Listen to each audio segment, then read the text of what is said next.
Ako ang inyong Lolo Pael at ito ang aking kwento. Karinderya ng Kabit. Alam mo, Tonet, ikaw lang ang minahal ko ng ganito ng sobra-sobra eh. Walang makakapantay sa pag-ibig ko para sa'yo, baby bear. Talaga ba, baby bear? Oo naman, baby bear. Ikaw lang at wala nang iba. Ano ba, baby bear? Kinikilig naman ako sa'yo. Huwag kang ganyan. Hindi nagsasabi ako ng tapat sa'yo. Grabe ang mga hirit mo sa akin ngayon, baby bear Gusto mo ba ulit gawin ko sa'yo yon? Nagsulubong ang kilay ni Patricio pero tipid pa rin siyang ngumiti sa beke niyang karelasyon na kasalukuyang katabi niya sa may kama. Yung alin, baby bear? Parehong namula ang magkabilang pisngi ni Tonet. Hinawakan nito ang matipuno niyang dibdib. Lumitaw naman ang mga mapuputing ngipin ni Patricio pero sa likod ng kanyang mga ngiti, kinikilabutan na ang lalaki sa masensual na pakikitungo ng kanyang LGBT na kasintahan. Yung lollipop? Ha? Gusto mo ng ice cream? Napakamot ng ulo si Patricio. Napansin naman ni Tonet ang kanyang hairy armpit sa pagtaas ng braso niya na mas lalo nitong ikina-agresibo. Ang bango niyan. Paamoy ulit, baby bear ko. Naasiwa na ang binata kaya umusod siya ng kaunti para umiwas nang sa ganon hindi na ituloy ni Tonet ang binabalak. Ayaw mo bang amoyin kulit yan, baby bear ko? Maasim na kasi. Hindi kaya. Amoy baby ka nga eh. Hindi, magsha-shower lang ako ha. Hoy, sasabay na ako. Ay, wag na. Diyan ka na, baby bear. Ay, ganon? Makaka-round 2 ba? Kinuha ni Patricio ang kanyang itim na tuwalya na iniregalo sa kanya ni Tonet. Itinapis niya yon sa kanyang bewang. Next time na lang, baby bear. Kasi may asikasuhin lang ako talaga eh. Importante to eh. Bumusangot si Tonet. Okay, sige na nga. Teka. Heto Dumukot si Tonet sa pagitan ng peke nitong dibdib na 5 pirasong kulay asol na salapi. Saka inabot kay Patricio. Wow, sure ka, baby bear? Ikip mo yan. Para sa'yo yan, baon mo.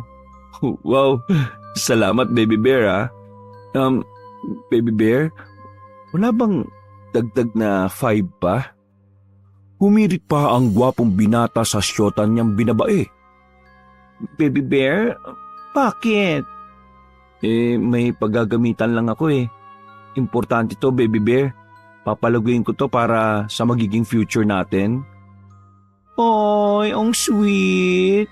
Okay, baby bear. Wait lang, ha? Binuksan ni Tonet ang cabinet nito. Kinuha nito ang kulay pulang pitaka tapos may inilabas na ATM card. Inabot nito sa kanya ang payment card. Hindi nagatubiling kinuha yun ng binata. Talaga? Akin na to? Magkano naman ang laman nito, baby bear? Worth 30K yan, baby bear. Sa'yo na yan. Bilhin mo ang gusto mo. Basta bukas, meet mo ulit ako ng ganitong oras, ha? Wow! Salamat, baby bear, Isang mabilis na halik ang ipinagdapo ni Patricio sa pisngi ni Tonet. Ligo lang ako, Sure, baby bear. Kahit di ka na nga maligo, amoy baby ka pa rin, Pumasok na si Patricio sa banyo. Paspas na buhos lamang ito sa kanyang hubad na katawan bago mabilis nagbihis at saka nagpabango sa sarili. Hindi siya nagtipid.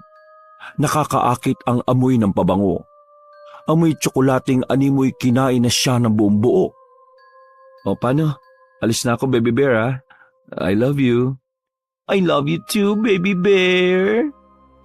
Pagkarating sa may labas ng kondo na pagmamay-ari ng kanyang beking karelasyon, nag-aabang kay Patricio ang magarang motorsiklo na iniregalo rin sa kanya ni Tonet.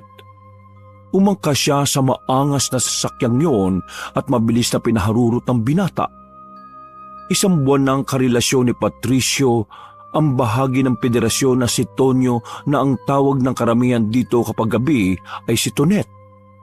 Sa loob ng isang buwan na kasintahan ng binata, ang kapareho niyang biyolohikal na kasarian, marami ang nagbago sa buhay niya.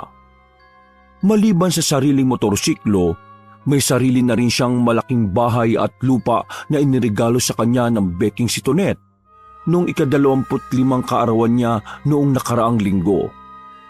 Tuwang-tuwa si Patricio sa inihandog sa kanya ng beking karelasyon. Binibigay talaga ni Tonet ang lahat-lahat alang-alang sa pagmamahal nito sa kanya. Gayong lingid naman sa kaalaman nito na ginagamit niya lang pala ang binabaing si Tonyo upang masunod ang sariling luho at iba pa niyang gusto. Kaya hindi pa rin siya nakikipag-break dito dahil may plano pa si Patricio na hututan nito ng malaki. Binabalak niyang bumili pa ng magarang kotse naman na pinapangarap niya noon pa. Ayos to ah. Kaya masarap magmahal ng mga bakla eh. Kumikita ako ng malaki-laki.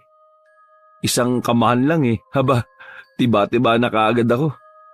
Medyo masakit nga lang yung lollipop na ginagawa niya sa akin. Pero sulit pa rin. Double benefits.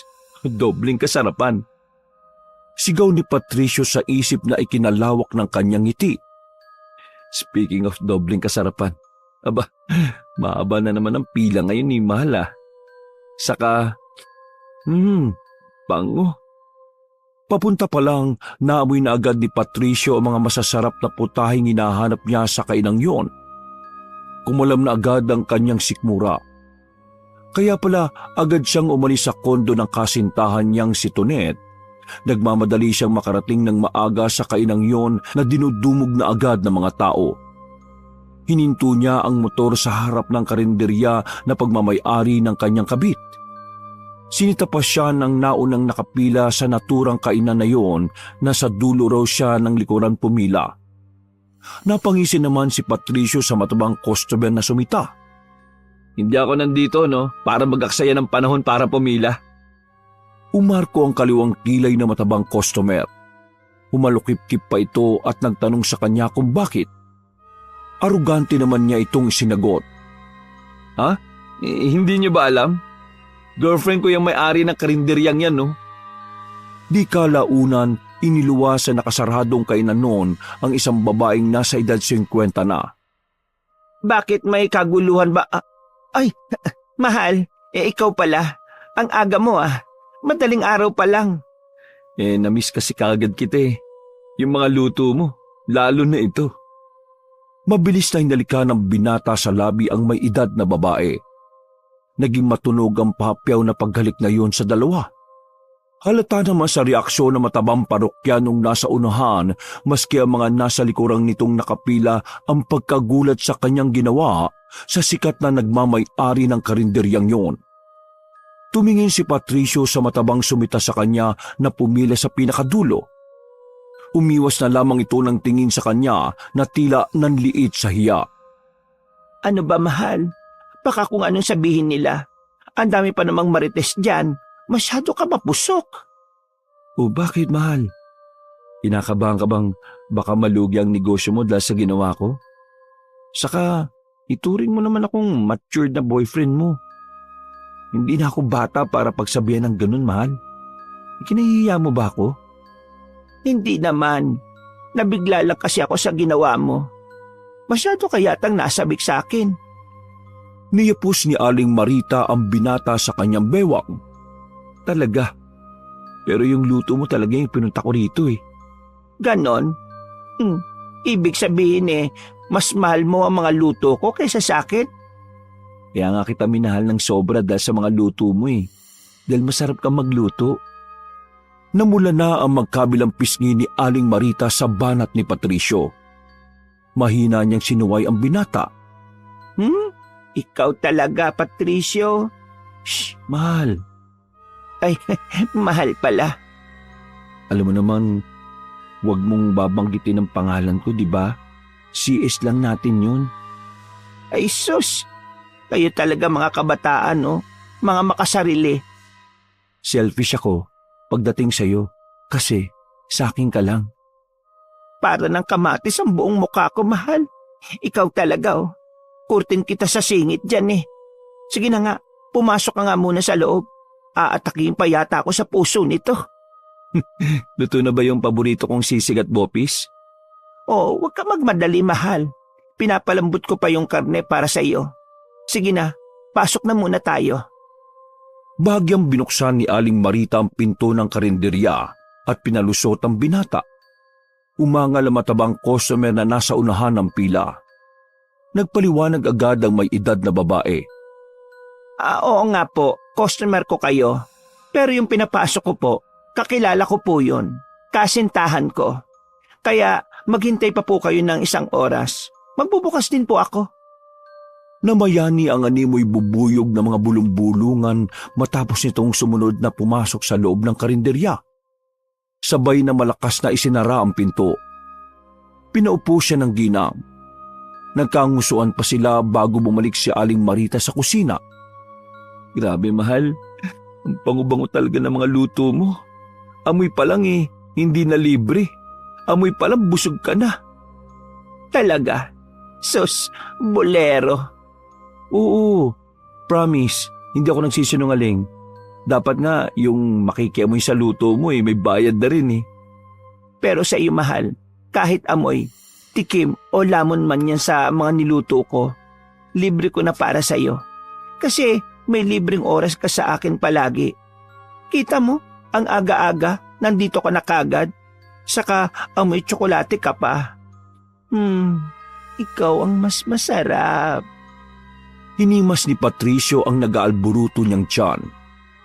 Paano ba naman maisip ko pa lang yung amoy ng mga putahe mo, mahal. Hindi na ako makatulog sa sobrang pagkatakam . Makakalamagandang sikmura ko . Sinapo ni Aling Marita ang bibig habang naghahalo sa kasirola na naglalaman ng sabaw ng sinigang. Sabay nilagyan na niya ng mga gulay at karne. Ano ba? Kang ganyan. Hindi ko na matatapos ang ginagawa ko . Para tuloy akong bumabalik sa pagkabata dahil sa iyo. Kinikilig ako na hindi ko maintindihan sa mga hirit mo. Totoo nga, walang halong biro. Hindi kita binobola. Masarap kang magluto. Masarap ka pang magmahal. Ano pa ba nga hanapin ko sa babaeng katulad mo? Wala kang katulad.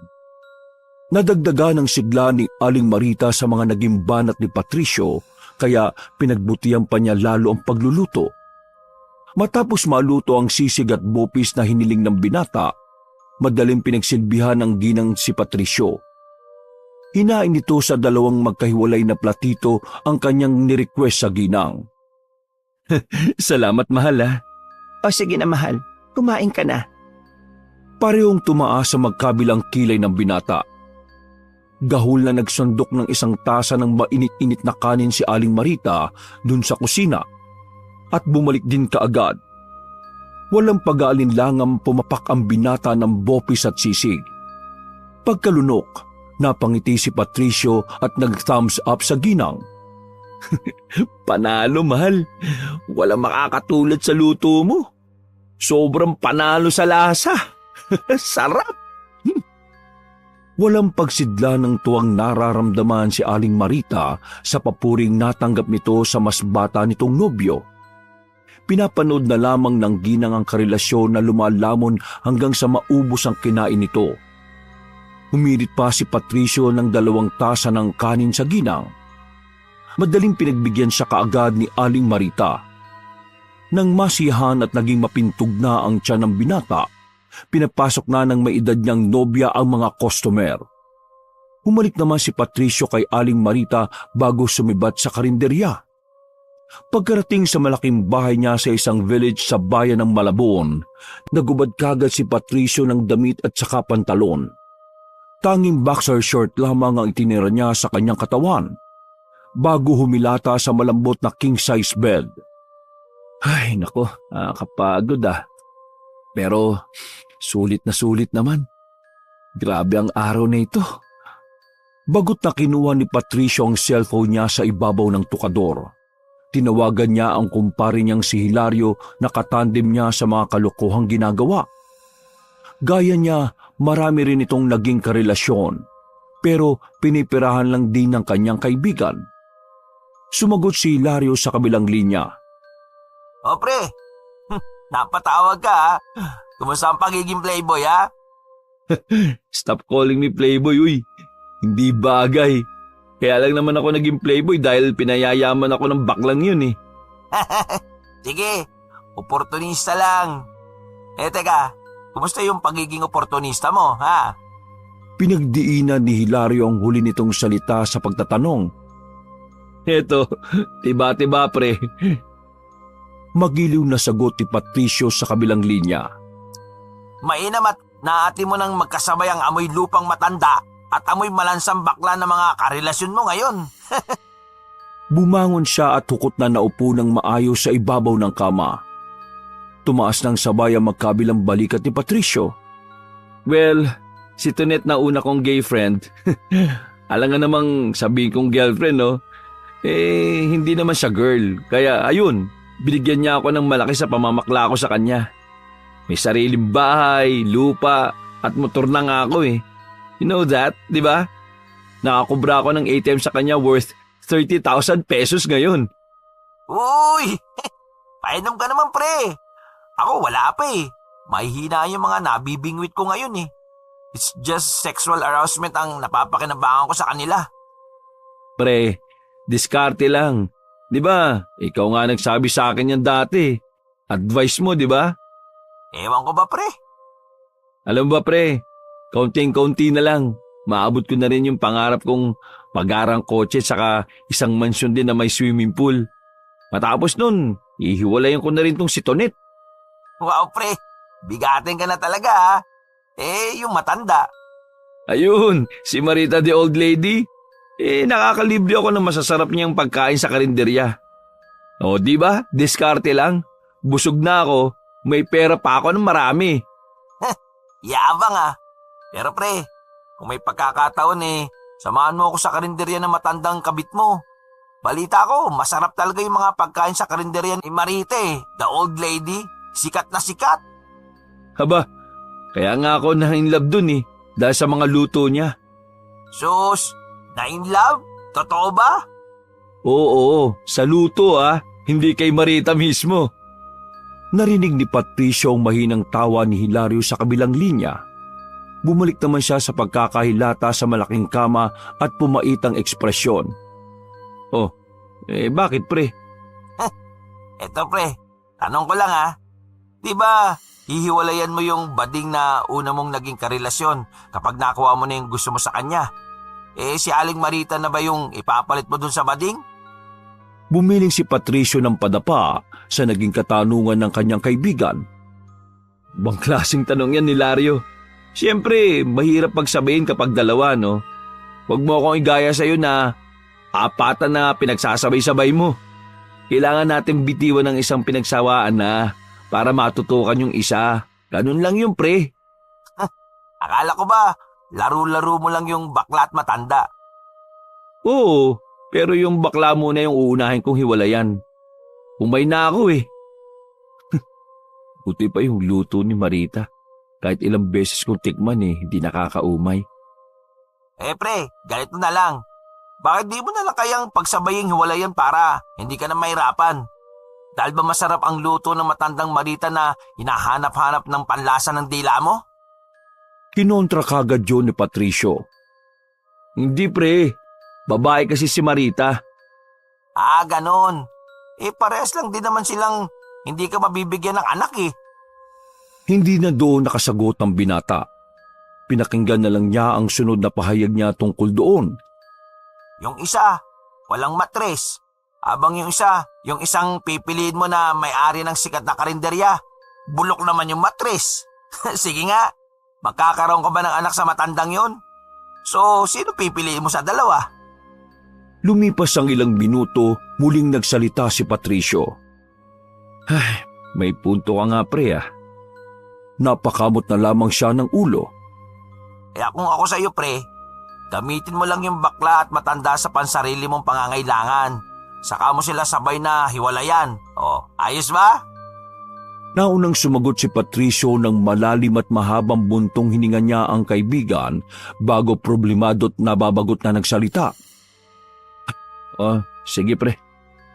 Basta piliin mo yung babaeng bibigyan ka ng anak pagkatapos niyan. Inulit pa ni Hilario ang malokong payo na yun sa kanya. O sige pre, salamat. Tulog na muna ako. Bye.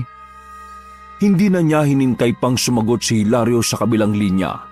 Pinatay na niya ang tawag. Bagot niyang inilapag ang aparato sa ibabaw ng tukador bago bumalik ulit sa pagkakahiga. Habang napadako ang tingin niya sa kisame, napagtanto niya kung hihiwalayin niya ba si Aling Marita. Hindi na kasi siya makababalik sa karinderya ng ginang kapag ginawa niya yon. Hindi na niya muling matitikman pa ang mga paborito niyang sisig at bopis na hinahanap-hanap niya sa kainang yon. Ano bang sikretong inilalagay mo sa mga lutong ulam mo, Marita? Bakit sarap na sarap ako sa bopis at sisig mo? Hindi ko talaga makalimutan. Adik na adik ako. Muling nagpakawala ng malalim na hininga si Patricio. Ay nako, babalik ulit ako mamaya sa karinderya mo. Matutulog na nga muna ako. Nag-set ng alarm si Patricio. Maya-maya ulit ay muli niyang pupuntahan ang karinderya ni Aling Marita upang matikman ulit ang lutong bopis at sisig nito. Nauna nang bumangon si Patricio sa tunog ng kanyang alarm clock. Talagang excited ang binata na tikman muli sa pangalawang pagkakataon sa araw na yon ang bopis at sisig ng kanyang kabit na si Aling Marita. Pinatay na niya ang alarm na sinet niya sa alarm clock bago pa yun malakas na tumunog. Bumangon na siya, tsaka nag-ayos ng susuotin. Hintayin mo ako dyan, Marita. Matitikman kong muli ang bopis at sisig mo. Pormado na si Patricio. Handa na siyang sumakay sa magara niyang motorsiklo. Aangkas na sana siya sa motor nang may pumusitsit sa kanya sa likuran. Kagad na bumaling ang kanyang ulo pakaliwa. Lumingalinga siya sa paligid. Hinanap ang pagsutsut noon ng kung sino. Muli na naman siyang nakarinig ng malakas na pagsitsit. Lumingon siya at tumingala kung doon ba nanggagaling ang nakaiiritang tunog na tumatawag sa kanya. Hindi na siya nakapagtimpi. Matapang niyang sinita ang sumusutsut. Hoy! Huwag mo akong pagtripan ha! Hindi ako nakikipagbiruan sa'yo! Napailing si Patricio. Isinuot ang helmet sa kanyang ulo. Subalit may malakas na namang ulit na sumutsot. Tinanggal niya ang helmet. Bumagsik na ang itsura ni Patricio. May namataan siyang may gumagalaw sa likuran ng mga malalagong halaman sa bahaging yon ng matabang puno malapit sa kanyang malaking bahay. Sinasabi ko sa'yo, mayayari ka sa akin kapag hindi ka lumabas! Labas! Lumitaw na ang sumusutsot dahil sa pagkasindak sa bagsik na sigaw na yon ni Patricio. Napalitan ng pagkagulat ang matapang na ekspresyon ng binata sa nagmamay-ari ng pagsutsot. Tonyo? Tonet? Hoy, Pogi, 150? Anong ginagawa mo dito, Tonet? Lumapit si Tonet sa kanya. Nangangatog naman ang buong katawan ni Patricio habang palapit sa kanya ang binabain niyang karelasyon. Nalingid sa kaalaman ng bading na ginagamit niya lamang sa pansariling kapakanan. Ang kaninang lumitaw na buntot ng pagkatapang niya biglang umurong nang malaman kung sino ang sumusutsot. Hindi mo ba ako namimiss, Patricio ko? Wala ba akong kiss dyan, ha, baby bear? Hindi na makatinag si Patricio nang magtapat sila ng tangkad ng karelasyon niyang bahagi ng federasyon. Iniharap ni Tonet sa kanya ang kaliwang pisngi at tinuro yun. Para namang diring-diri ang bumakas sa mukha ni Patricio. Napipilitan niyang hinalikan sa pisngi si Tonet. Bakit nandito ka? Di mo man lang sinasagot yung tawag at text ko. Ano ka ba? Dinukot ni Patricio ang cellphone niya sa bulsa ng pantalon. May puro missed calls at text messages na pala siyang natatanggap mula kay Tonet. Naka-silent mode kasi ang aparato niya. Di niya tuloy malaman anong ipapalusot sa kaharap. May usapan tayo, di ba? Makikipagkita ka sa akin ngayong araw. Baby Bear, pasensya ka na ah. Sadyang nakalimutan ko lang talaga. Sa dami ba naman ang iniisip ko kahapon, lalo na ngayon. May nakalimutan din pala akong kailangan sabihin sa iyo eh. May importante akong pupuntahan. Ay, ganun. Sayang pa naman ang suot ko. Nakaspaghetti, pababa pataas pa naman ako. Para sa iyo ito eh, oh. Dismayadong saad ni Tonet sa kanya na bumaba na ang ulo. Eh di ba sabi ko naman sa iyo, itong importanteng ginagawa ko ay para sa future natin? Sulala! Nakalimutan ko pala. Sorry, baby bear. Nakaabala pa ako sa iyo. O sige na, gumora ka na mahal ko. Mag-iingat ka ha. Kasi kasuhin mo na yung para sa future natin. Thank you, baby bear ha. Hayaan mo, babawi ako. When ka pupunta sa kondo ko? Basta, iso-surprise na lang kita. O sige na nga, ingat ka ha. Bumalik sa pag-angka sa magara niyang motor si Patricio. Pinadyakan niya ang starter pedal. Pinalagutok niya ang makina ng motor hanggang sa maglabas na ito ng maraming usok bago ito pinaharurot. Narinig pa niya ang pag-ubo ni Tonet sa likuran bago siya makalayo. Kainin mo yung usok ng motor ko. Ginulat mo ako kanina. Akala ko kung sino yung sumusutsut eh. Ay nako, pangungot ka talaga para sa akin. Halos paliparin na ni Patricio ang motor sa bilis ng pagpapatakbo niya rito. Panay iwas lang siya sa mga sasakyang nauunahan niya. Parang kumakarera lang siya sa isang racetrack. Wala pa mang 10 minuto, nakarating na ang binata sa karinderya ni Aling Marita. Kahit tirik na ang araw ng tanghalian, dinudumog pa rin ang negosyong kainan ng kanyang karelasyong di hamak na mas matanda pa sa kanya na parang anak na siya. Ipinarada niya ang motor sa gilid ng karinderya. Wala na siyang pakialam sa sasabihin ng mga nakapila sa labas. Dire-diretso na siyang pumasok sa loob. Tinawag niya kaagad si Aling Marita na abalang nagbibigay ng mga order sa mga parokyano. Mahal! Nakaagaw yun ng atensyon ng mga tao. Ngumisi lang si Patricio. Samot-saring mga komento ang kanyang naririnig. Kesyo, matanda ang sinyota niya. Para bang anak na siya nito. Hindi man lang daw siya nahiya. Kaya lalaking tao raw ay pumapatol pa sa matanda. Pero lahat ng yon ay dinedma ng binata. Kinawayan niya si Aling Marita.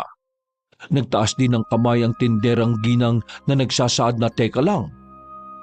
Naganap siya ng maupuan ngunit lahat ay okupado. Wala man lang siyang mahagilap na pwedeng maupuan.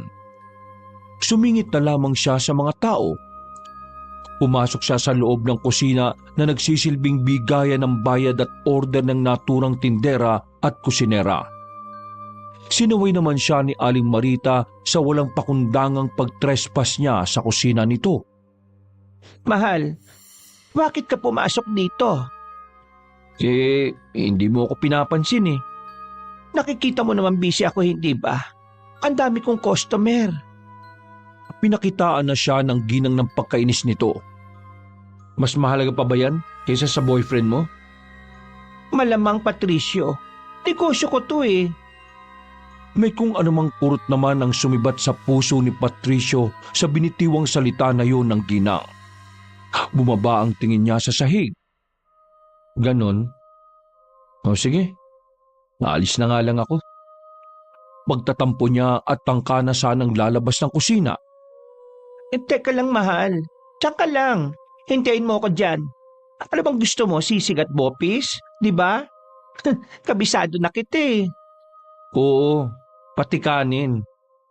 Miss na miss ko na kasi yung luto mo eh. O sige na, mahal. Uupo ka lang dyan. Saglit lang po ha. Asikasuhin ko lang po ang nobyo ko. Mamaya na po muna kayo. Mula sa loob ng babasaging istante, kumuha ito ng bopis at sisig at inilagay sa plastik na pinggan na ibibigay nito kay Patricio. Umaliwalas ang itsura ng binata. Ngiting-ngiti siyang pinagmasdan ng medyo nangungulubot na mukha ni Aling Marta, pero makikita pa rin dito ang taglay nitong ganda. Sabi ko na nga ba hindi ako matitiis nito eh. Ako pa rin ang uunahin at pipiliin niya sa huli. Oh, eto na mahal. Pasensya ka na sa akin kanina ha. Inabot niya ang pinggang naglalaman ng kakarampot na sisig at bopis at isang tasa ng kanin. I love you, mahal. Isang matamis na ngiti lang ang iginanti ni Aling Marita sa kanya. Bago makailang beses na sumubo sa inihain sa kanya ng matandang nobya. O paano, balik na ako sa trabaho ko ha. Tanging pag-ungo lamang ang nagagawa ni Patricio habang sarap na sarap sa niluto ni Aling Marita. Bumalik ito sa mga nakasalang na nilulutong ulam sa kalan at sa ulingan. Seryoso itong naghahalo sa sabaw ng sinampalukan. Sa kabilang malaking kawa naman ito kung saan sinasangkod siya ang malasadong manok. May ibinudbod na kung anong kulay lilang pulbo ito doon bago ito haluin. Ganon din sa sinampalukan. At habang hinahalo ang 2 putaheng nakasalang, nagbabanggit si Aling Marita ng hindi maintindihang lingwahe. Pumirik ang mga mata ng ginang habang may inuusal. Parehong otomatikong kumulo sa hindi malamang dahilan. Sumabog ang mabangot nakakatakam na amoy na yon. Nilanghap nito ang parehong nalutong ulam. Pumalamang sikmura ni Aling Marita. Pinaraanan ng dila ang namamalat nitong labi. Masarap. Tsaka kung dudumugin na naman ito ng mga makakatikim nito. Lingid sa kaalaman ng nobyo nitong si Patricio at ang mga taong tumatangkilik sa lutong ulam nito sa karinderyang yon, ang sikretong pampalasa pala ni Aling Marita sa mga inilalagay nito sa putahe kaya dinudubong ang kainang yon ay isang gayuma. Isang matinik na mangkukulam pala ang may-ari ng karinderyang yon. Kung ipatikim ko kaya ang mga ito kay Patricio ko, siguradong hahanap-hanapin niya rin ang sinampalukan.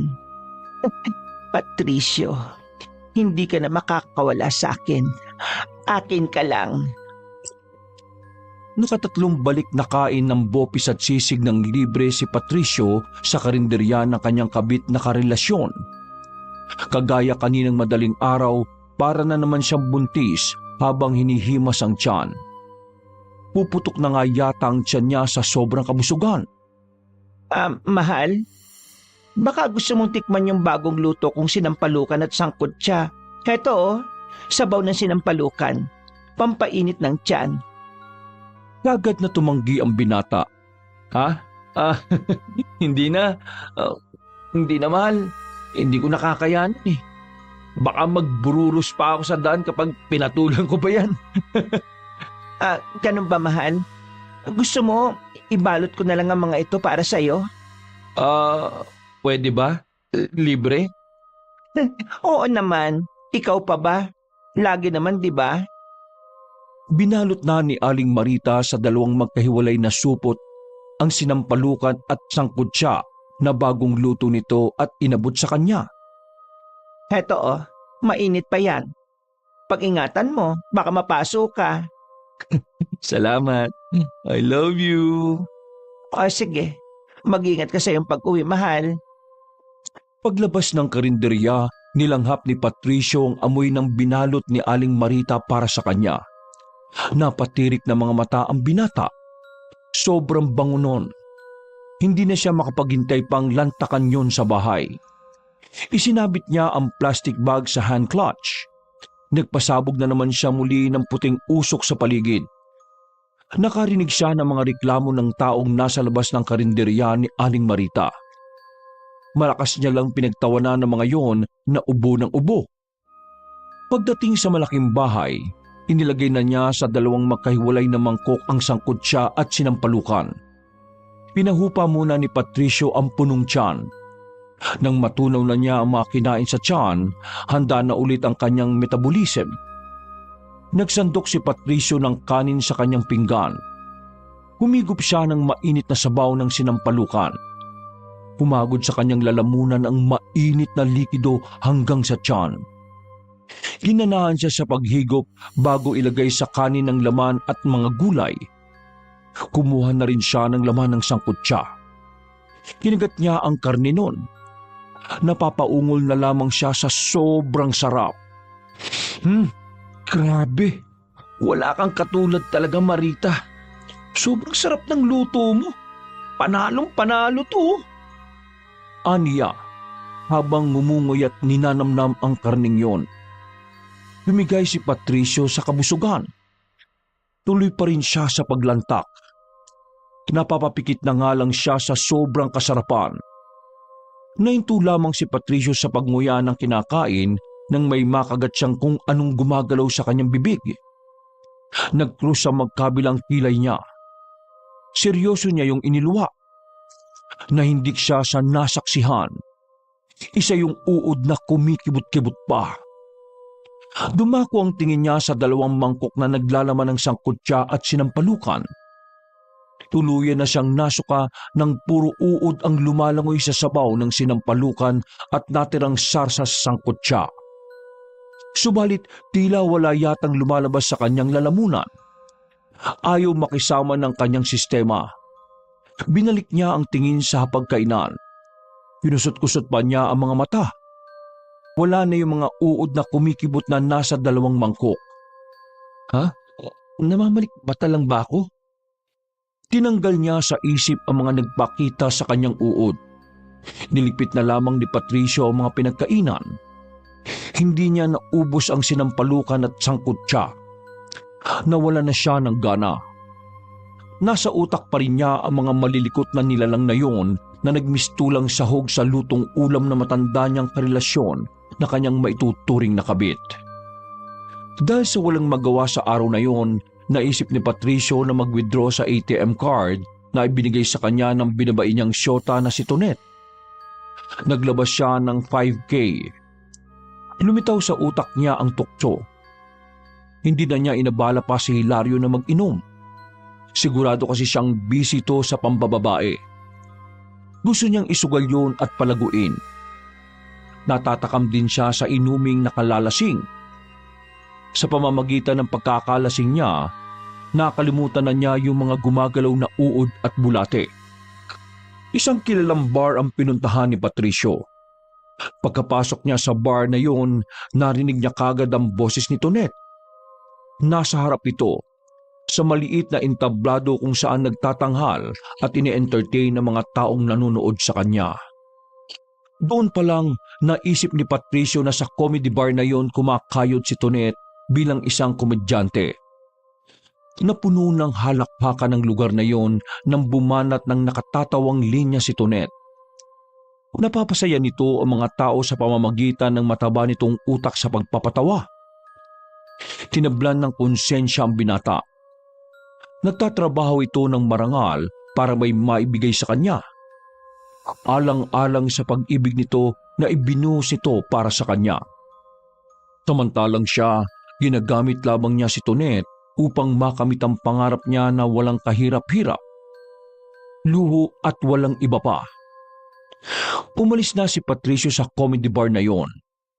Uuwi na lang siguro siya upang palipasin ang araw na yon. At kinabukasan, magiging suki siya muli ni Aling Marita sa pagpapalibre ng mga masasarap nitong luto. 8:00 pa lang kinabukasan, nagising na si Patricio. Isang panibagong araw na naman ang kanyang bubunuin upang matikman ang panibagong putahe niya sa karinderya ng kabit niyang nobya na si Aling Marita. Inaya na niya ang kaibigang babaerong si Hilario sa karinderya. Pinuntahan pa niya sa bahay nito ang kaibigan upang yakagin. Oh, mabuti naman pre, free ka ngayon. Hindi ko na palalagpasin to pre, no? Curious kasi ako kung anong lasa ng mga niluluto ni Marita, the old lady, yung jowa mo. Masarap pre, maniwala ka. Oh, etong helmet mo. Sa bagay, masarap din naman siya pre, no? Kahit amoy lupa na. Hoy, bastos talaga ng bunganga mo. Hindi ka naman mabiro pre. Serious? Pumangkas na sa likuran niya sa motor si Hilario. Isinuot na rin ang helmet. Kumapit ito sa bakal sa likuran ng motor. Pinadyakan na niya ang starter pedal at pinihit ang hand clutch. O pre, kumapit ka mabuti ha. Ako pa ba? Woo! Pinaharurot na niya ang motor. Sobrang bilis. Tila hihiwalay na yata ang kaluluwa ni Hilario sa katawan sa malakidlat sa bilis sa pagpapatakbo ng kanyang motor. Saglit pa, tumigil na ang motor na minamaniobra ni Patricio sa karinderya. Ang maayos na pagkakasuklay na nilagyan ng gel upang tumigas ang buhok ni Hilario, naging sabog-sabog pagtigil ng sasakyan. Ayos ka lang pre? Ha? Oo. Hinagod nito gamit ang mga daliri ang buhok sa dati nitong pagkakaayos. Bumaba ka na pre. Bilisan natin, baka mas dumami pa mamaya yung mga tao. Sigurado ka ba, pre? Treat ni Marita the old lady yan? Yung mga o-orderin natin? Bakit? Nag-aalala ka ba pre? Hindi. Hindi naman pala eh. Tara, pumasok na tayo. Hinaplot niya ang braso ni Hilario at naupo sa pinakamalapit na mesa at upuan kung saan unang kukunin ang order nila. Niluwa mula sa puting kurtina kung nasaan ang kusina ang ginang na may mga bitbit na kakahugas pa lang ng mga plato. Tinawag niya ang may edad na nobya. Mahal! Anak ng salagubang. Dahil sa gulat, pumunti ka ng madulas sa kamay ni Aling Marita ang mga pinggan. Mapaklang pinukol ng tingin ng ginang si Patricio. Kagulat ka naman. Dami nitong dala ko, oh. Sige ka. I love you, mahal! He? Nilapag ni Aling Marita ang mga pinggan sa lamesa kung nasaan ang eskaparate na magsisilbing palamuti ng mga lutong ulam. Siya nga pala mahal. Si Hilario, kaibigan ko. Huwag mo nga akong kausapin. Umirap ang ginang sa kanya. Napapangiti pa si Patricio sa kaibigan. Di kalaunan ay natatawa. Ang sungit naman ng jowa mo. Palibas, matandaan. Hayaan mo yan. Hindi rin naman ako matitiis yan eh. Teka, susuyuin ko ah. Watch and learn. Tumayo si Patricio mula sa pagkakaupo. Lumapit siya sa ginang na abalang nagpupunas ng mga basang plato at babasaging baso. Niyapos niya mula sa likuran si Aling Marita. Bagyang umiti ang ginang. Kinausap niya pa ito habang pinapatuyo ang mga kamay sa marungis nitong apron. Humingi siya ng dispensa. Tapos minarkahan ng halik sa pisngi nang tanggapin nito ang pagpapatawad niya. Bumalik siya sa mesa nila kung saan nakaupo ang kaibigang si Hilario. Ano, sabi ko sa iyo pre, tiklop ka agad sa akin yung matandang yan. Yabang ah. Nakuha mo lang naman yung technique na yan sa akin eh. Aminin mo na, mas magaling na ako kaysa sa iyo ngayon. Oo na. Hingin mo na yung menu kay Marita, no? O sige na, atat ka lang eh. Tinawag ni Patricio si Aling Marita upang mahingi ang menu na pagpipilian ng mga lutong ulam sa karinderya. Tungalima kagad ang ginang. Napili ni Hilario ang kaldereta at minudo. Saka humirit pa ng mainit na sabaw. Sinabi niya naman yon sa tagapagluto ng nagmamay-ari ng karinderyang yon. Ilang sandali pa, hinain na sa kanila ni Aling Marita ang mga in-order. Enjoy kayo, ha? Sana'y masarapan kayo sa mga niluto ko. Salamat sa pagsisilbi, mahal. O sige na, balik ka na sa kusina.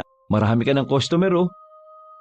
Isang makahulugang ngiti lamang ang ipinakita ni Aling Marita sa kanya. Binalik na niya ang atensyon sa kaibigan. Tara na, kain na tayo. Ang sarap nito, pre, ah. Naunahan na pala siya ni Hilario na lumantak ng pagkain. Uy, pre, di mo na ako inintay ha, bumanat ka na kagad ha. Tubig! Tubig! Yan, kasibaan mo eh. O eto. Dali-daling ininom ni Hilario ang isang basong malamig na tubig upang mawala ang nakabarang pagkain sa lalamunan nito. Nabulunan ng kaibigan niya. Hinimas-himas niya pa ang likuran nito bago mahimasmasan. Salamat, pre, ah. Sa susunod, magdahan-dahan ka. Ikaw nga dyan eh. Nagsasalita habang may pagkain sa bibig. Ang sarap eh. Uy, tago! Ha? Bakit? Si Tunit, kasama yung isang babae mo. Humubli ang dalawang binata sa ilalim ng mesa. Hindi nila akalain na maski ang jowa niyang binabae pupunta sa karinderyang yon, gayong alam niyang abala si Tunet sa pagrampa sa mga Miss Gay beauty pageant ang pagiging entertainer nito sa bar. At ang pagiging entertainer nito sa bar, Oh, anong ginagawa nila dito? malamang kakain. Tara, sibat na tayo dito. Iyokong nandito ako kapag nagtagpo si Tunet at si Marita. Tagumpay na nakaalis ang dalawa sa karinderya ni Aling Marita. Pareho silang pinagpawisang dalawa. Akala nila katapusan na nila.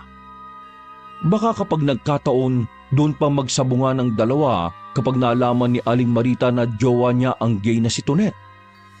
Na pinagsasabay niya ang dalawang ito upang luhuan si Tunet at makalibre ng pagkain kay Aling Marita. Tago ang relasyon namin ni Tunet, pre. Hindi nga alam ng pamilya ko na may sarili na akong bahay at lupa at itong motor na iniregalo lang sa akin ng bakla. Alam nila, nasa Japan ako. Akala nila nagtatrabaho ako doon bilang helper. We, helper. Kailan ko pa hinangad maging tau-tauhan ng kung sino, di ba? Mainam nang mamakla na lang ako. Uy, kung ganun pre, paano yan? Di ba, maraming ang nakakaalam na girlfriend mo si Marita na old lady. Kasi maraming nakakita ng paghahalikan yung dalawa sa karinderye. Hindi ko naman kasi alam pre na pupunta doon si Tunet. Hindi naman yun palagala talaga kung saan-saan. Saka busy yun bilang entertainer at pagsasali sa mga gay pageant. Bah, mali ko ba? Di ka rin kasi nag-iisip no? Sikat yung karinderya ni Marita the old lady. Tulad ng kay Diwata Pares. Malamang maraming tao ang dadayo sa lugar na yun. Gusto nilang matikman ng lasa ng luto ng jowa mong matanda. Siguro naisip din ng bakla na isa mong jowa na pumunta sa karinderya na yon para matikman yung lasa ng luto doon. Anong gagawin ko pre? Ayoko malaman ni Tonyo, ni Tunet na ginagago ko lang siya. Tinapik ni Hilario sa kaliwang balikat si Patricio. Isa lang ang tanging paraan na dapat mong gawin. Mamili ka, si Tunet o si Marita the old lady. Ha? Kailangan pa talaga mamili? Kung yun lang ang tanging paraan para wala ka nang maging problema sa dalawa, no? Nagsimula ng mag-isip ng malalim si Patricio. Eto, Patricio pre, kung ako sa'yo, hiwalayan mo na si Tunet. Ha? Bakit naman? Hindi pwede pre. Di pa ako tapos sa kanya Marami pa akong kailangan sa kanya. O ganito pre Total, meron ka ng bahay, lupa at motor sa kanya. Pwede na yun. Matuto kang makontento kung anong meron. Palayain mo na siya. Hindi pa ako satisfied pre. Kailangan ko pa siya. Yung pangarap kong kotse, saka yung pool. Ay nako, ewan ko sa iyo pre.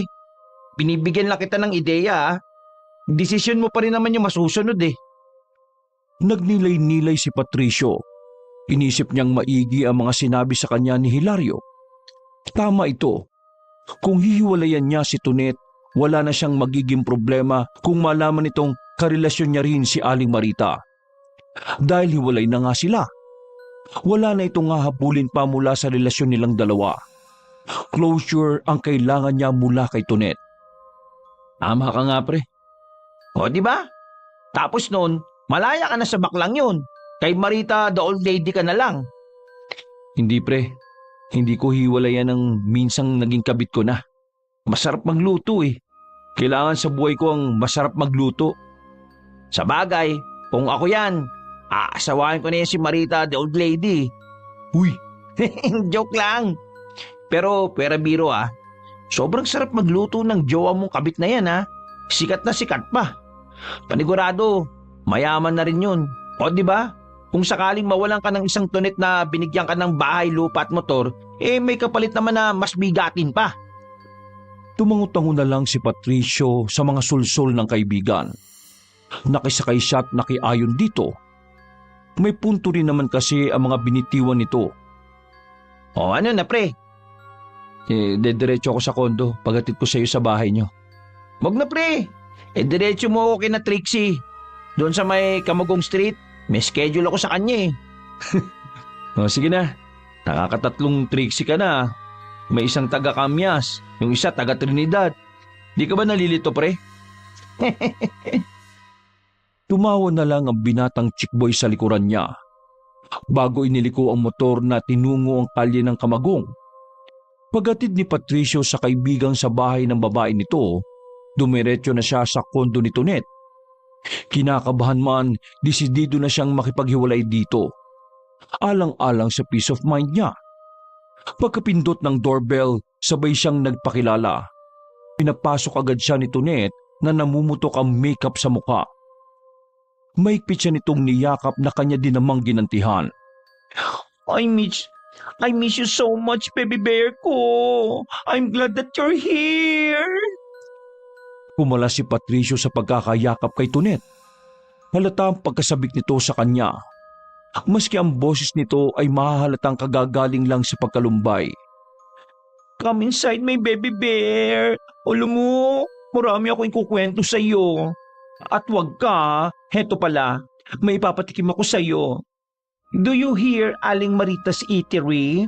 It's a famous eatery here in Malabon. Yes, baby bear. Nakakain na ako doon. Bumaling ng tingin si Tonet sa kanya.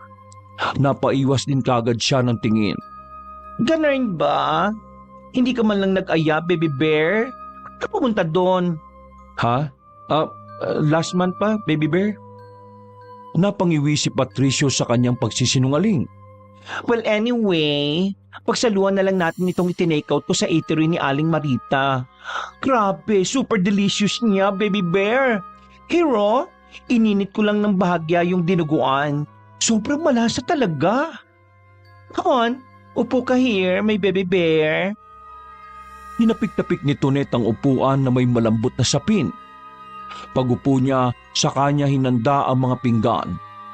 Naamoy niya ang mabangong dinuguan na nanggaling sa karinderya ni Aling Marita. Nagpaunglak si Tonet ng pagbuka ng kanyang bibig upang subuan siya.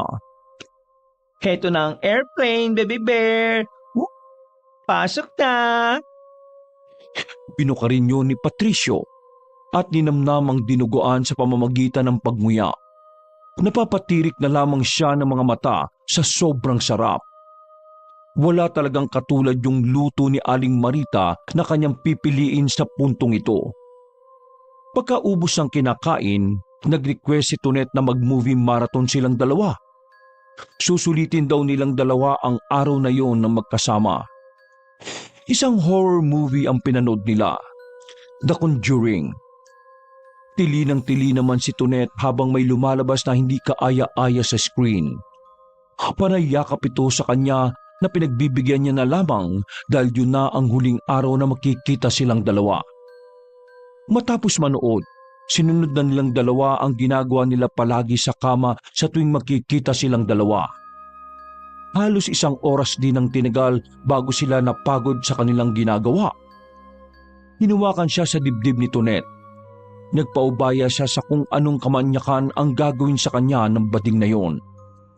Ang naisip niya lang sa puntong yon, ang tuldukan lahat-lahat ng ito. Nag-ipon muna siya ng lakas ng loob upang simulan na niya ang pakikipagkalas ng relasyon kay Tonet. Nang kaya na niya, saka na niya sinimulan. Baby bear? Yes, baby bear. Round 3, gusto mo? May himig na pagbibiro ng binabae. No. Kasi... Oh, why baby bear? Ang galit naman ng buntong hininga mo. Kasi... this is the end of our relationship.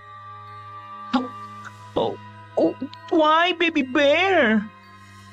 Nalaglag na ang kumot sa itinapis na pagkakatakip ng peking dibdib nito. Lawlaw ang dibdib ni Tonet na halatang tinurukan lamang upang umumbok.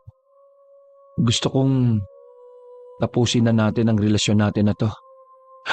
No, baby bear. Bakit? Ano ba nagawa kong mali o kasalanan sa'yo?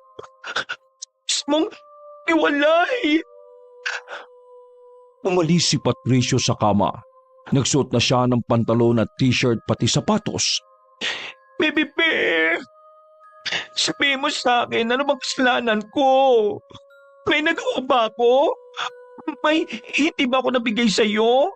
May kailangan ka ba na gusto mong bilhin? Ano? Magsabi ka lang. Gusto mo ba dagdagan ko yung ATM card mo? Eto, may isa pa akong ATM card worth 100,000 pesos ito. Sa'yo na to. Bibigyan ko sa'yo lahat-lahat, Baby Bear. Igiwalay sa akin, please. Nang nakumpleto na ni Patricio lahat ng kanyang mga sinuot, umalis na siya sa silid ni Tonet subalit habol-habol pa rin siya nito. Nakahawak sa dulo ng kanyang pantalon. Trish po, please. Huwag kong iwan. Yung Baby Bear. Kailangan mo. Sabihin mo, ibibigay ko sa'yo lahat. Kulang pa ba? Sabihin mo lang, Baby Bear. Sabihin mo lang. Alam mo kong iwan. Apa ka naman, Baby Bear. Inarap ni Patricio ang naglulupasay na hubad na katawan na si Tonet. Wala na tayo, Tonyo. Tonyo na tunay mong pangalan. Kaya pwede ba? No? Raylan Patricio, ano? Wala lang. Trip ko lang. Nagsawa na kasi ako sa'yo eh. Kaya mula ngayon, tigilan mo na ako. Dahil tapos na tayo. Hindi ba nagsawa? Kung iwan! Wala na lamang nagawa si Tonet kundi panoorin ng lalaking palayo ng palayo sa madilim na diretsong pasilyong yon ng kanyang kondo. Hanggang sa mawala na lamang ito na parang bula. Ngunit ang sakit na ginawa niya rito, hindi kailanman maglalaho ng parang bula hanggat hindi nito nahahanap ang dahilan kung bakit siya nakipaghiwalay dito. Walang kahit anumang bakas ng pagsisising naramdaman si Patricio sa pakikipagkalas niya ng relasyon kay Tonyo. Mabuti na yun para mas lalo niyang matutukan ang isa pa niyang karelasyon na nasa karinderya na si Aling Marita. Naisip niya na tama ang mga sinabi sa kanya ng kaibigang si Hilario. Dahil dinudumog araw-araw ang karinderya na matandang nobya, nakatitiyak siyang malaki na ang na-invest nito at may ibang business na rin na naitayo sa ibang lugar na nakapangalan sa ginang. Kaya alam niyang malaki-laki ang mapapakinabangan niya kay Aling Marita.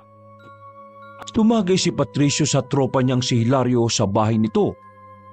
Kasalukuyang nakaakbay ang kaibigan niya sa malaalindog na katawan ng babaeng nakaitim na tube lamang ang suot. Kita ang hiwa sa dibdib nito habang parehong lumalagok ng nakalalasing na inumin sa kupita. Maganda yung ginawa mong yun, pre. At least, di ba? For your peace of mind. Nakalaya ka na sa bading na yun. Kaya wag mo nang pag-iisipin pa yun. Inimbitahan kita sa bahay ko dahil gusto kong magsaya ka. Wala ka nang iisipin pa tungkol sa Tonet na yun, ha? Na ang tunay na pangalan eh, Tonyo, hindi ba? Nagsali na rin siya ng alak sa kupita sabay tungga at naglabas ng saloobin sa kaibigan. Pero pre, natatakot ako eh. Baka gumanti sa akin yun. Nagkaka-anxiety ako pre. Baka bawiin niya yung bahay, lupa at motor na ibinigay niya sa akin. Ano ka ba? Sa'yo na yun, no? Regalo niya yun sa'yo eh. Parang sugal lang yan, pre. Kapag tumaya ka at ikaw ang nanalo sa laro, hindi na niya maaaring bawiin yung mga tinaya niya dahil nanalo ka. Eh, tanga pala siya kung ganun.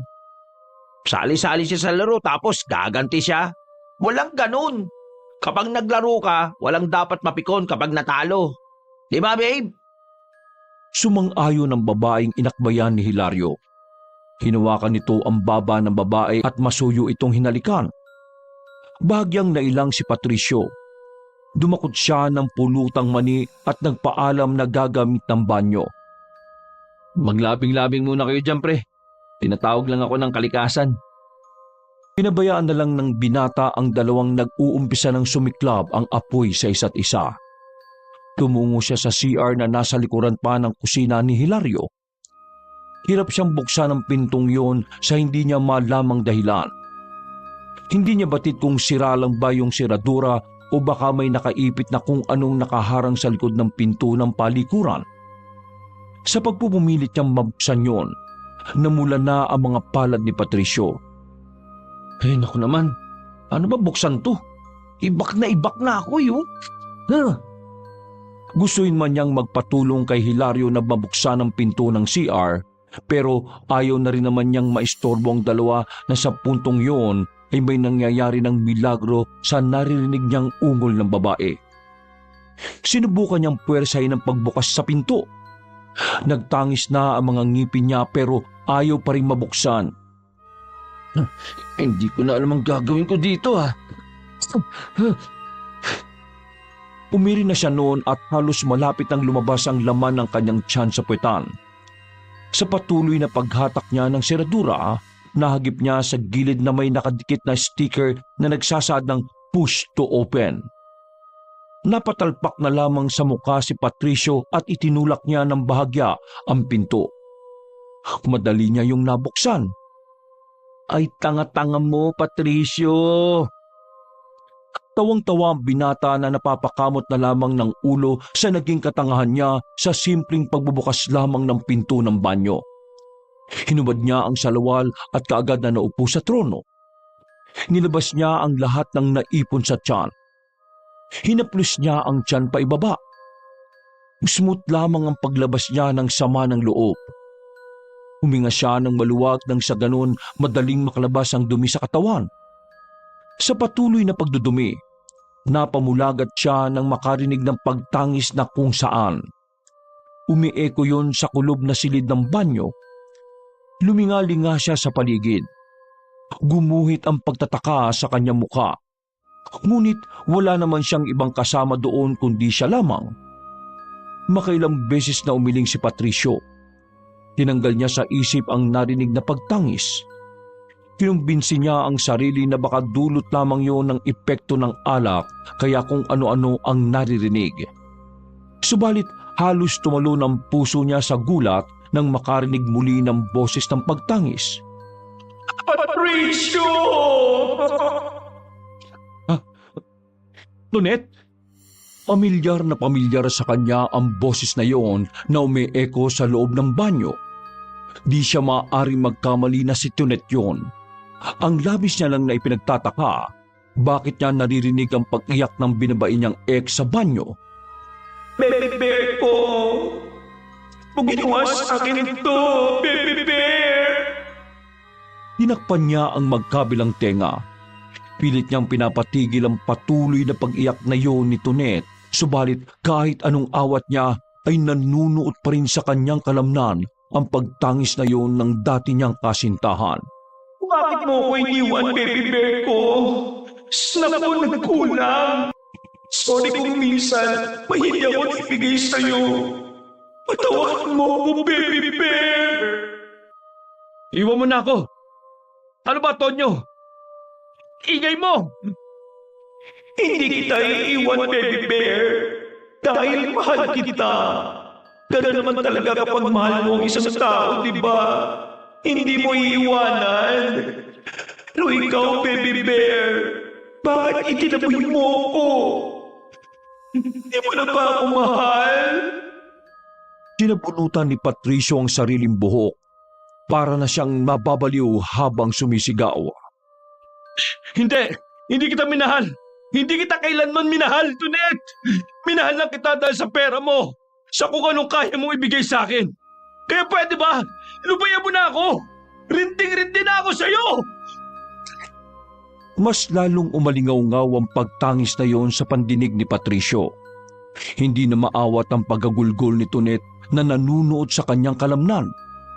Sigaw ng sigaw ang binata. Ayaw pa din siyang tigilan ng puro pag-iyak at paulit-ulit na pagmamakaawa ni Tonet. Huwag mo akong guluhin! Ayoko na sa'yo! Hindi kita kailan mamahalin dahil plaka! Naintindihan mo ba?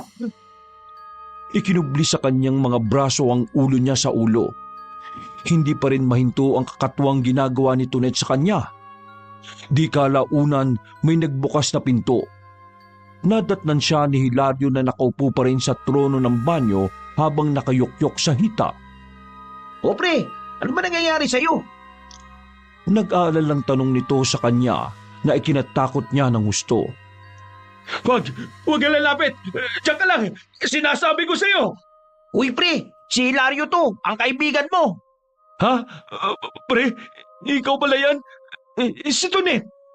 Wala dito si Tonet pre, nandito ka sa bahay ko. Bakit kung ano-anong sinasabi mo tungkol sa kanya? Naririnig ko siya, pre. Nakikiusap siyang balikan ko siya. Pero ayoko na, pre. Pero ayaw pa rin niya akong tigilan. Umuwi ka na siguro muna sa inyo pre. Tingnan mo, nanginginig ka. Magpahinga ka na lang sa bahay mo. Baka hindi ka pa nakaka-move on sa baklang yun. Nag-aalala ang mukha ni Hilario na inalalayan siyang tumayo. Baka hindi mo pa nauugasan ng puwet mo ha. Maglinis ka muna ha. Tingnan mo, may lumulutang ki. Sige na, ako nang bubuhos niyan.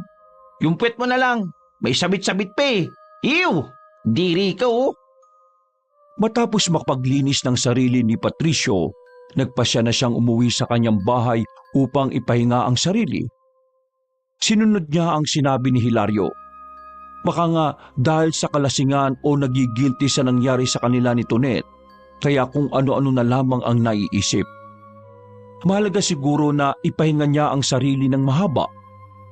Tangka na sana niyang ipikit ang kanyang mga mata pero biglang may pumitik sa isipan ni Patricio. Kung i-divert ko kaya ang sarili ko kay Marita. Naisip niya, baka sakaling kapag naibaling niya ang sarili sa relasyon na lamang niya kay Aling Marita, ay makalimutan na niya ng tuluyan si Tonet. At hindi na siya makakarinig ng kung ano-ano na ikagigilty niya nang hiwalayan ang binabae. Hindi na siya makatulog ng mga oras na yun. Kahit balot na ng dilim, nagpunta na siya sa karinderya ni Aling Marita. Kung kailangan niya ng tulong sa paghahanda ng mga lutuin nito ay gagawin niya. Nang sa gayon, mawala na sa utak niya si Tonet na hanggang ngayon, kinakalabit pa rin ang konsensya sa kanyang ginawa. Pagkarating sa kainan ng kaniyang nobya, malakas na binusina ni Patricio ang kanyang motor. Bit-bit-bit-bit niya ang isang malaking bagaheng naglalaman ng iilang mga gamit, ibang gamit niyang pang-hygiene. Lumabas naman kaagad sa karinderya ang ginang na naalimpungatan pa habang kinukusot-kusot ang mga mata. Patricio? Mahal. Agad niyang niyakap ng maigpit ang ginang. Humapit din ito ng yakap sa kanya. Kasunod ang mabilis na paglapat ng mga labi. Gabing-gabi naman. Bakit pumunta ka kagad dito, mahal? Ikaw sabik ka na sa akin palagi Kakakita lang natin kahapon eh. Hindi lang ako makatulog, kakaisip sa'yo. Banat na pagsisinungaling niya. Subalit ang totoo, hindi siya makatulog dahil ginugulo siya ng mga nagsusumamo at paghagulgol na naririnig kay Tonet. Sos, kayo talaga mga kabataan ang hihilig bumanat. Mahal naman, hindi na ako bata. Pero pwede tayong gumawa ng bata.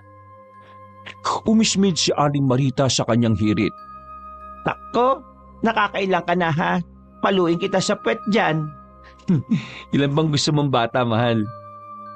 Kung makakagawa pa tayo. Alam mo namang paso na itong matres ko. Loko ka talaga.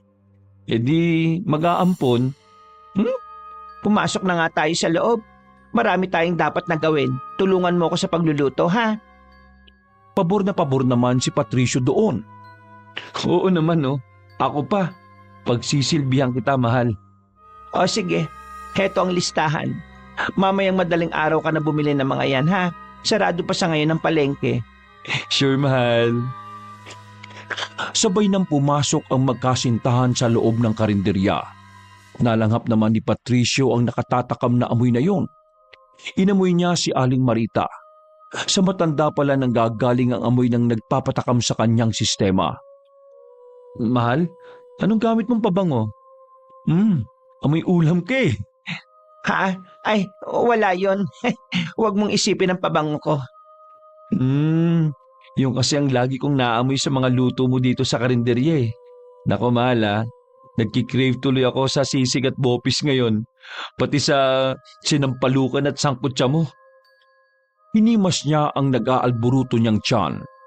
Nag-ingay na naman ng kanyang sikmura at gustong malamnan ng luto ng may edad niyang nobya. Ikaw pa yata ang magbubuti sa ating dalawa mahal. Lagi ka naglilihi kabata-bata mo pa. Yung mga luto mo naman ang lagi kong pinaglilihian eh. Kaya nga tingin ko na sa'yo, pagkain eh. Biglang napabaling sa kanya ng tingin sa mukha ang ginang. Kung ganun gusto mo akong kainin? Oo, kakainin kita ng buong buo. Sinunggaba ng binata ang leeg ni Aling Marita. Hindi naman yon inaasahan ng ginang na ikinalaki ng mga mata nito. Uy, ano ba Patricio? May kiliti ako dyan. Ba? Bahagya siya nitong tinulak at mahinang hinampas sa braso. Itigil mo na nga yan. Masyado kang agresibo ngayon Matulog ka ng bata ka. Malokong sinagot niya ang may edad na nobya. Opo, Nay. Pakis po muna, Nay. Loko! Pasok! Tinuro nito ang silid kung saan siya maaaring matulog. Pinagsipilyo muna siya ng nobya sa lababo, doon sa likuran ng magiging kwarto niya. Matapos makapaglinis ng mga ngipin, naganap siya ng pwedeng ilatag sa sahig na banig. Inabisuan kasi siya ni Aling Marta na walang kama sa kwarto. Kaya magsapin na lang siya ng kahit na anong makikita niya sa magsisilbi niyang tulugan. Nang mahagip ni Patricio ang itim na banig sa likuran ng pinto, kaagad niya yung kinuha. Subalit nagitla siya ng madatnan ang mga nakakalat na putol-putol na kandila. Pero ang mas nakapukaw sa kanya ng atensyon ay ang isang itim manyika na natatabunan ng durug-durug na candle wax. Nagtatakang pinulot yun ng binata.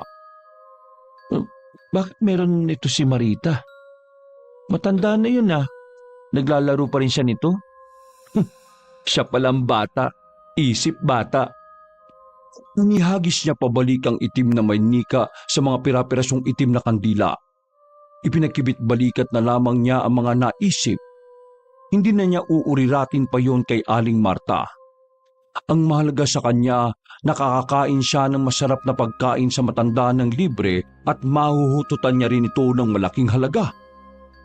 Inalahad ni Patricio sa sahig ang itim na banig bago humiga. Natulog lang siya saglit bago makarinig ng mga bulong. Napabangon siya at sinilip ang mga weirdong naririnig sa labas ng silid. Napamulagat siya nang dinadasalan ni Aling Marita ang mga kasangkapan kagaya ng kawali, kawa, sandok, kaldero at kung ano-ano pa. Wala ng puti ang pareho mga mata ng ginang. Nakapaligid din sa kanya ang mga itim na kandila. Napatras si Patricio sa kanyang nasaksihan. Lumapit naman sa kanya ang mangkukulam niyang nobya. Na malawak ang pagkakangiti at kitang-kita ang hiwa-hiwalay nitong matutulis na mga ngipin. Mukhang masarap ka, mahal. Ikaw ang magiging bagong putay ko sa aking karinderya. Sumisigaw na napabalikwas ng bangon si Patricio. Inuluhan kagad siya ng matandang nobyang si Aling Marta na laman ng kanyang masamang panaginip. Diyos ko, anong nangyari, mahal? Takot na lumayo kagad si Patricio sa matandang nobya nang tangkasan nitong hahawakan. Anong problema, mahal? Ganyan sa akin. At ka lumalayo. Hinilamos niya ang muka at kinumbinsi ang sariling panaginip lang yon at hindi yun totoo. Pasensya na, mahal. Hetong tubig, Inabot naman niya ang isang basong tubig. Pinilit niyang ubusin ang laman noon. Kahit nanginginig ang mga kamay at nagkakatapon-tapon na sa damit niya ang tubig. Siguro ako na lang ang mamamalengke. Magpahinga ka na lang muna dyan. 3:00 na rin kasi. Mga ganitong oras nagluluto na sana ako. Gigisingin sana kita kanina Ang kaso, Hindi mahal. Ako na. Kaya ko na. Pinutol niya ang susunod na sasabihin ng ginang. Tumayo siya at nagpalit ng damit, saka umalis dala ang listahan ng mga ipamimili. Ni hindi man lang niya hinalikan si Aling Marta bago umalis. Madaling-madali siyang umangkas ng motor, tsaka yun pinasibat. Medyo dumistansya na siya sa nobya niyang pinaghihinalaang may alam sa itim na kapangyarihan. Hindi niya matanggal sa isip ang napaniginipang iluluto raw siya nito at ilalagay sa bago nitong putahe sa mabenta nitong negosyong karinderya. Panaginip lang yun, Patricio. Hindi yun totoo. Pangkukumbinsi niya sa sarili at itinutok na lamang ang pagmamaneho ng motor patungo sa pamilihang palengke. Mahigit kalahating oras bago niya nakumpleto ang naipamili sa listahan. Mabilis pero may buong pag-iingat siyang nakarating sa karinderya ni Aling Marita. Nadatnan niya na may mga nakapila na sa labas ng kainan ng kanyang nobya. Bumaba siya at dala ang mga pinamili. Pagpasok sa loob, nagulantang ang binata sa kanyang nadatnan.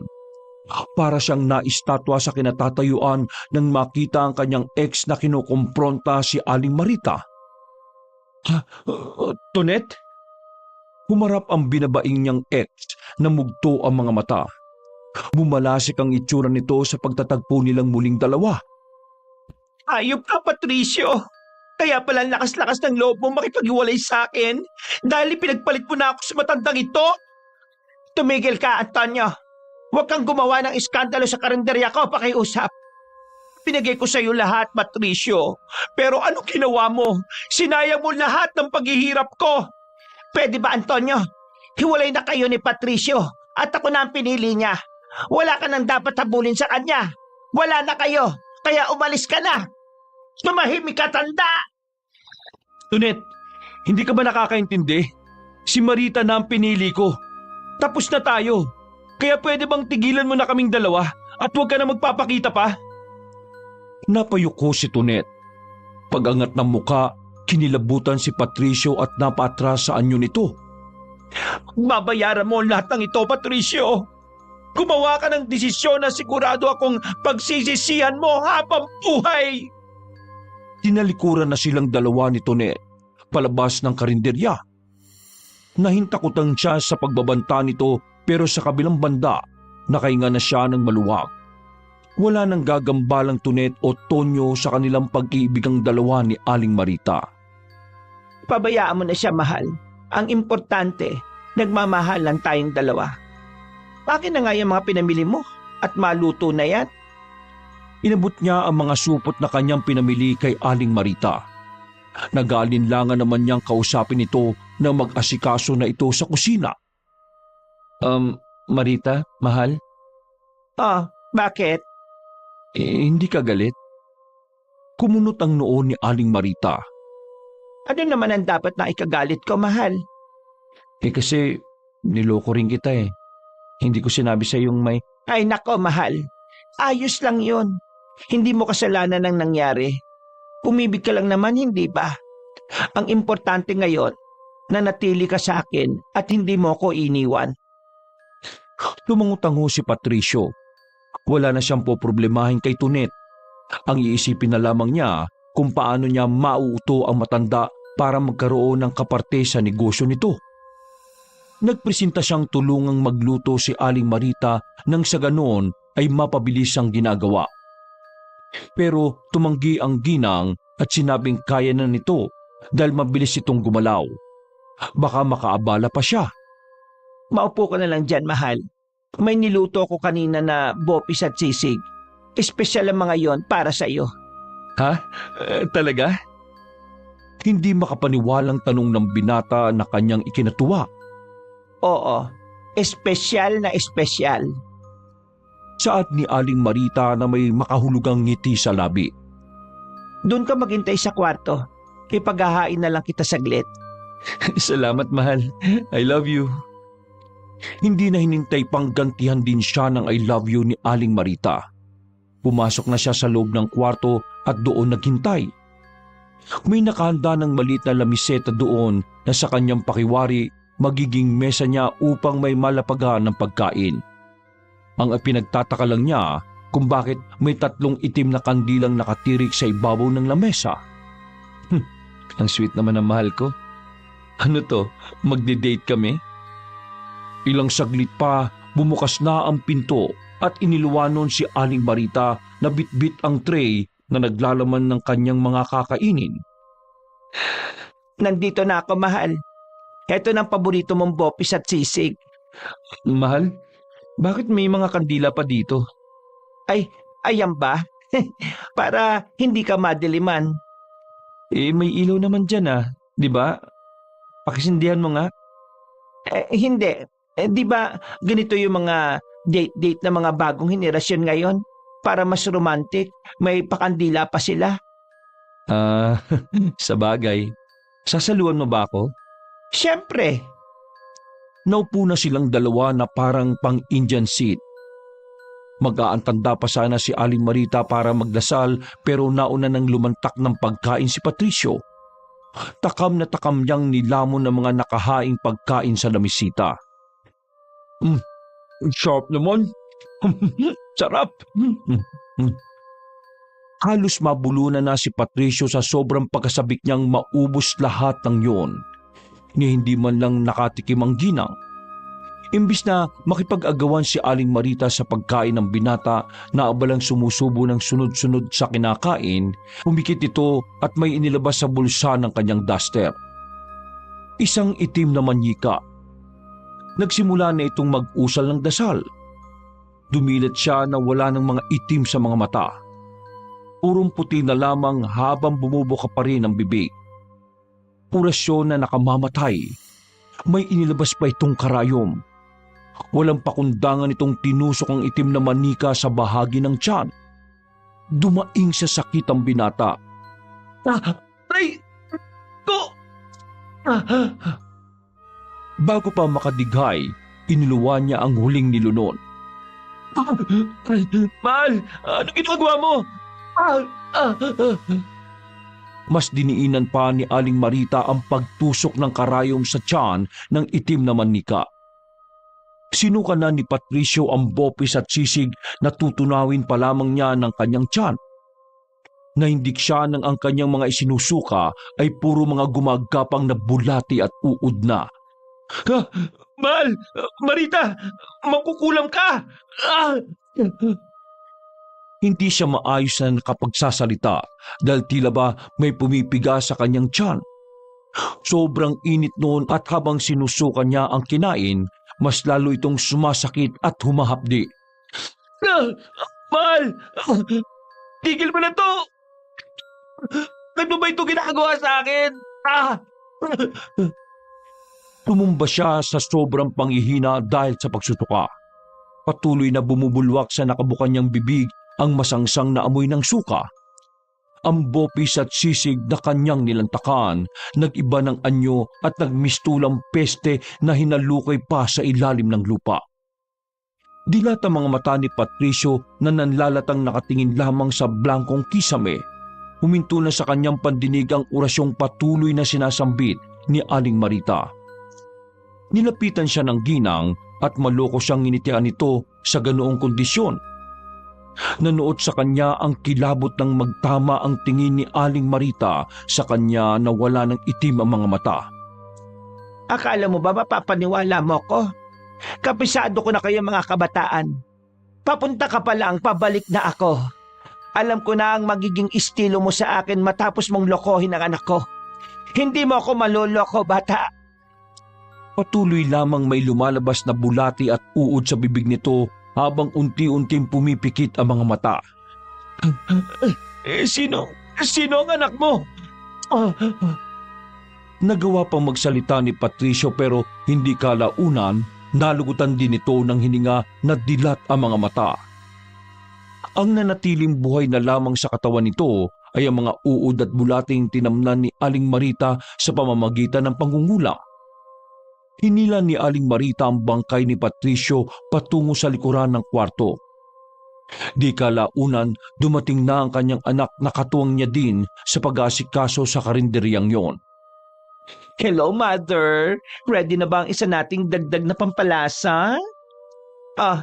Antonio, anak. Maigi at medyo maaga ka. Tulungan mo ako ngayon, ha? Oo naman, Mudra. Lalo na ngayon, nategi mo yung cheater na yan. Kita mo na, pati ikaw niloloko niyan. Kaloka, ginawa ka pang kapit. Hay, Antonio, hindi ko naman nakalain pati ikaw mabibiktima ng batang yan. Mudra, it's Tonet, not Antonio, okay? Ay nako, kung nandito lang ang tatay mo, hayon si Pudra, naging laman tiyan ng mga customer mo dito sa karinderiya. Kukulamin ko ba yon at kakatayin kung hindi rin ng loko? Hinaraya ni Tonet ang kanyang ina tapos tinulungang ilagay ang patay na katawan ni Patricio sa lababo. Oo na, Mudra. Huwag ka nang mag-angry bird dyan, no? Heto na nga, nandito na ako. Day off muna ako ng 1 buwan sa comedy bar. Tutulungan kita dito sa karinderya mo, okay? Ay nako, magpatayo ka na ng karinderya sa ibang lugar. Total, marami ka namang na-invest, mother. Kabugera ka. Oh, di ba? Famous na ang Aling Marita Eatery. Kulang tayo ng tauhan, anak. Hayaan mo, Mudra. Mag-aaral din ako ng black magic kapag may time. Yung kulang para sa konsensya pa lang yung biyasa ako yun ang ginawa ko sa dead meat na ito nung iniregalo ko sa kanya yung itim na tuwalya. Tinamnan ko yon ng kulam. Pahayag ni Tonet sa ina, kaya naririnig ni Patricio ang mga paghagulgol at pagsusumamo nito dahil sa pangungulam. Nakamudra, yung mga manluloko kagaya nitong tegi na baby bear ko na ito, yun ang gagawin nating pandagdag panlasa para mas lalong kuyugin ang karinderya mo. Mas masarap at malambot na karne maliban sa gayuma. Kiber! Dinilita ni Tonet ang liig ni Patricio. Pumusitsit ang pulang likido nito sa mukha. Alam mo, Mudra, kung sino yung isusunod natin na kakatayin? Nagkatinginan na mag-ina. Sino ba, anak? Humagkik ang binabae bago nito isiwalat ang tinutukoy. Si Hilario the Playboy, yung best friend nitong dead meat na ito. Alam ba, Mudra? Na? Ano, anak? Talaga ba? True, si Hilario pala ang nag-advise sa baby bear ko na dead meat na ito na hiwalayan ako at ikaw ang piliin. Kasi bakla ako. Kaya yon, nung hiwalayan ako nitong si dead meat, binola-bola na ako nitong si Hilario. Mautak rin ano? Tapos, bibigyan mo rin siya ng bahay, lupa at motor, anak. Ay nako, wala ka talagang kadalada. Ay, kakatayin din naman natin siya, Mudra, di ba? Sumulyap si Aling Marita kay Tonet. Actually, Mudra, nandyan si Hilario sa labas. Isa sa mga nakapila sa karinderya mo. At yung paborito niya, alam ba kung ano, Mudra? Minudo at kaldereta. Tatamnan mo ba ng kulam yon? Nagtaas na magkabilang balikat ang ginang sa beke nitong anak. Ikaw na ang bahala sa kanya, anak. Ang ayaw lang natin sa lahat, ang mga manloloko at oportunista. Sila ang dapat mawala dito sa mundong ibabaw. Tahimik na ipinagpatuloy na lamang ng mag-ina ang pagluluto.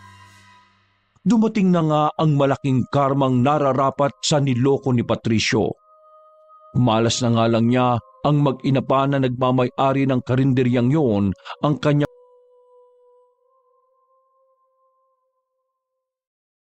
Ako ang inyong Lolo Pael at ito ang aking kwento.